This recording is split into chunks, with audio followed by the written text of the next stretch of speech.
I was born when my mother was 40 years old. I have never met my father. My mother claims that I was born as a result of a relationship she was having at the time. It appears that the pregnancy was unplanned, and that my father abandoned my mother and me, went away and vanished.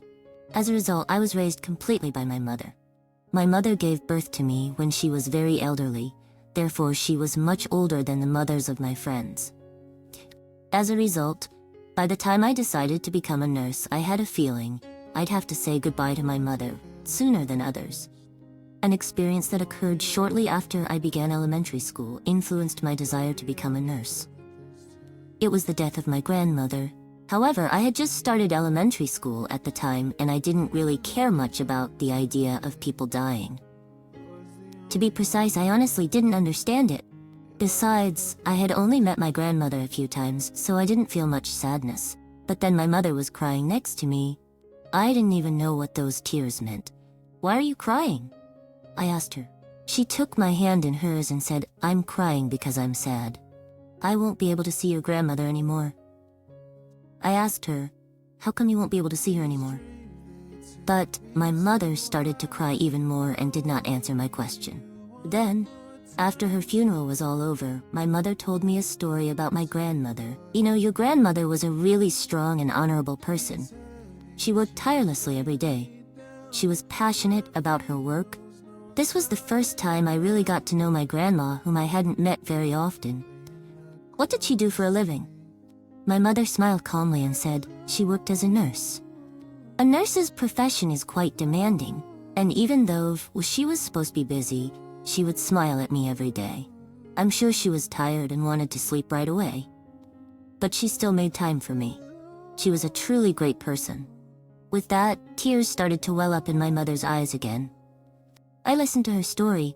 "Then I will be a nurse in the future," I told her. I never really thought about it before, but hearing my mother's words, I realized at a young age that being a nurse must be an excellent vocation. Then my mother smiled happily and said, "Yes, I am sure you can be a nurse, Violet. I'm sure you will become a wonderful nurse like your grandmother." She told me that my ambition had always been to become a nurse since that day.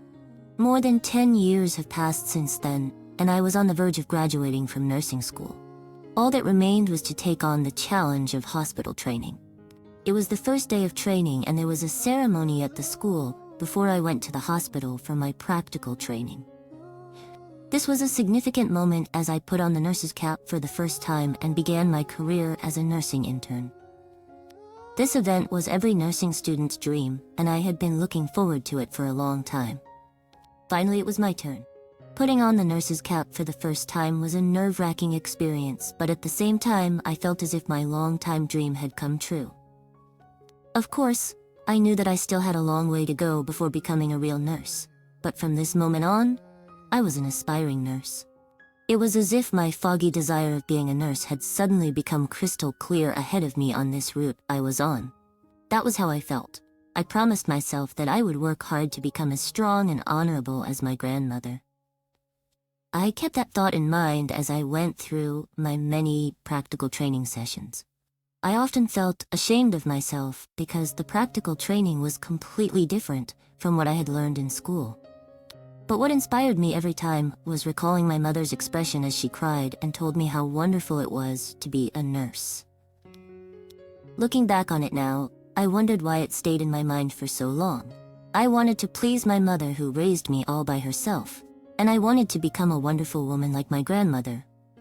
Of course, the national exam was not simple, and I spent every day, even in my spare time, at my desk. My mother was always asking me, "Are you getting enough sleep? If you work too hard and get sick, it will be the end of you. Okay? Don't push yourself too hard, okay?" She worried about me. The warm lemonade and soup she prepared for me every night warmed my heart. A few years later, I was able to become a nurse. Previously, only women worked as nurses. However, the number of males working as nurses had increased in recent years. I was never particular about it so much, but I was pleased because I believed that becoming a nurse offered women a recognized status in society. My work was busy, but I suddenly led a fulfilling life. My mother was also very happy. "I'm proud of you, Violet." She always smiled at me.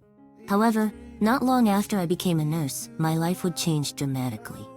I once had this thought, my mother will most likely leave me sooner than most people. But as I spent time with my mother, who seemed to be in good health even as she got older, I felt as if such a day would never come.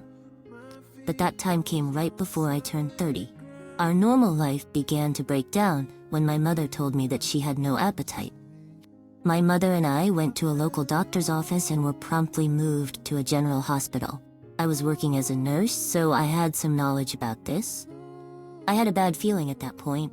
After we left the main hospital, the doctor summoned me alone and told me that my mother had terminal cancer.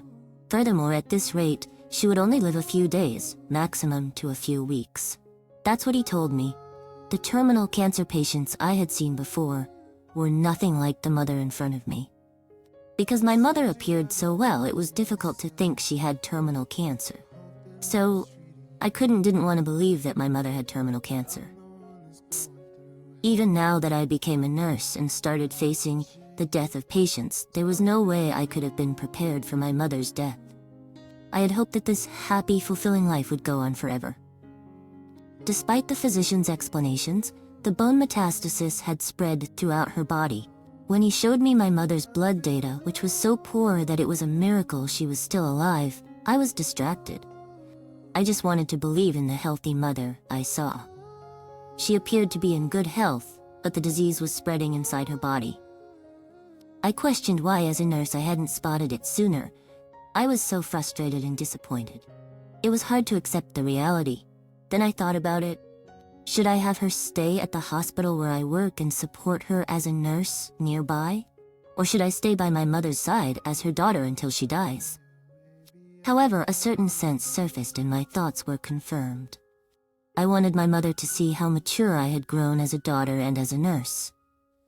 As a result, I promised myself that I would immediately have my mother transferred to a hospital where I was working and that I would care for her in her final days as a nurse. I colored my mother's gray-flecked hair before I took her to the hospital. Her hair was suddenly black and shining, and she looked so healthy that she didn't look ill at all. When I finished, my mother was overjoyed seeing herself in the mirror, and her favorite dimples appeared brilliantly. I offered my mother a piece of grape which she loved, after she was admitted to the hospital, with the doctor's consent while she was fasting. My mother smiled happily, saying, "It's delicious." She was so happy even though she could no longer walk. I started changing her diapers. Thinking back to when I used to change her diapers when she was a baby, I never thought this day would come.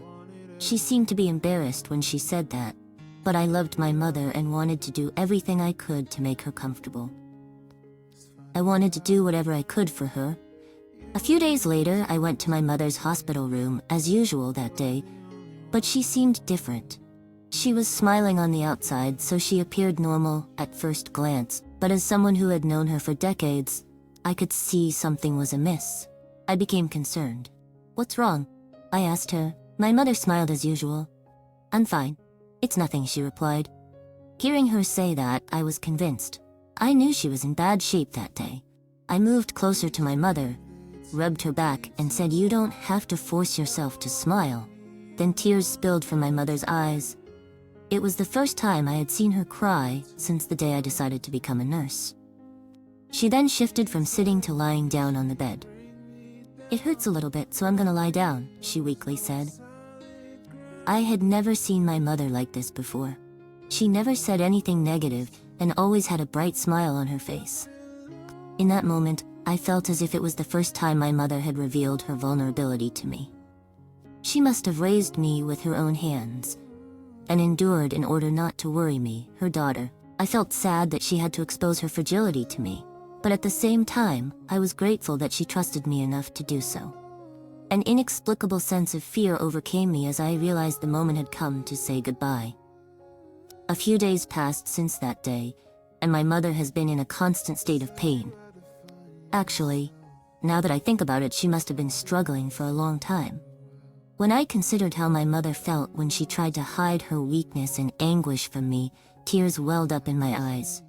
And on that day, I was standing in front of my mother as a nurse. "It's me. How are you feeling? Are you okay?"